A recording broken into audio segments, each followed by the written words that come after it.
যে ব্যক্তি বেশি বেশি তাহাজ্জুদ পড়ার চেষ্টা করে, নফল আমল করে, দান সদকা করে এবং ভালো কাজের আদেশ করে, অন্যায় কাজে নিষেধ করে, সৎ থাকে, তার কাছে নূর আসবে ইনশাআল্লাহ। যে ব্যক্তি বেশি বেশি পরকালের ফিকির করে, নিজের কবরের ফিকির করে, মানুষের পিছনে লেগে থাকে না, নিজের ফিকির নিজে করে, নিজের চেহারা আয়নায় দেখে, তার কাছে নূর আসবে ইনশাআল্লাহ। যে মৃত্যুর কথা বেশি বেশি স্মরণ করে, আল্লাহর জিকির আজগার খুব বেশি বেশি করে, পাপে লিপ্ত হওয়ার চেষ্টা করে না, অন্যের ক্ষতি করার চেষ্টা করে না, অন্যের গীবত তৌমত সমালোচনায় সময় নষ্ট করে না, তাদের কাছে নূর আসবে ইনশাআল্লাহ। কিন্তু যাদের কলবের মধ্যে অহংকার, রিয়া, হিংসা, বিদ্বেষ, গীবত তৌমত সমালোচনার অপসংস্কৃতিতে ভর্তি পয়জন, এই পয়জনপূর্ণ হৃদয়ের মধ্যে আল্লাহর নূর তো আসবে না।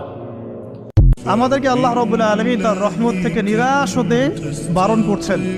যে যত পাপ করেছে জীবনে, যদি একটা বার কেউ যদি আল্লাহ পাককে মন থেকে ডাকে, চোখ দিয়ে ঝরঝর করে পানি পড়ে, আল্লাহ পাককে বলে, সেজদায় গিয়ে পড়ে আল্লাহকে বলে রব্বিক ফিরলি, আল্লাহ আমাকে মাফ করে দাও, তার মনের মধ্যে যদি সততা থাকে, মন থেকে যদি সেই কথাটা বলে থাকে, আল্লাহ পাক শুধু তাকে ক্ষমাই করবেন না, তার সমস্ত গুনাহগুলোকে আল্লাহ নেকি দিয়ে পরিবর্তন করে দেবেন।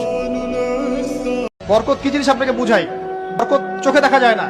আপনি হালাল রিজিকে থাকেন, দেখবেন আপনার পরিবারের মানুষ কম অসুস্থ হচ্ছে, খরচ কমে গেল, আপনার সম্পদ চুরি ডাকাতি হচ্ছে না, নিরাপদ আছে। আপনি অল্প রিজিক আল্লাহ রহমত বরকত ঢেলে দিলেন, অল্প খেয়ে আপনি তৃপ্ত, মেডিসিনের খরচ নাই, অসুস্থতার খরচ নাই। বেশি কষ্ট লাগলে কোনো কথাই শুনো না শোনার ভাব করে থাকবো। একটা কথা মনে রাখবেন, কেউ যদি আপনাকে সারা দিনভর প্রশংসা করে আপনি আসমানে উঠবেন না, কেউ যদি আপনাকে সারা দিনভর বদনাম করে আপনি মাটির নিচেও যাবেন না। আপনার অবস্থান কিন্তু আপনার কাছেই থাকবে। কথা বলেন ঠিক না? তো কারো প্রশংসার মধ্যে আহামরি খুশি হওয়ারও কিছু নাই, আবার কারো বদনামের মধ্যে একদম মন খারাপ করে নিজের লাইফ শেষ এরকম করারও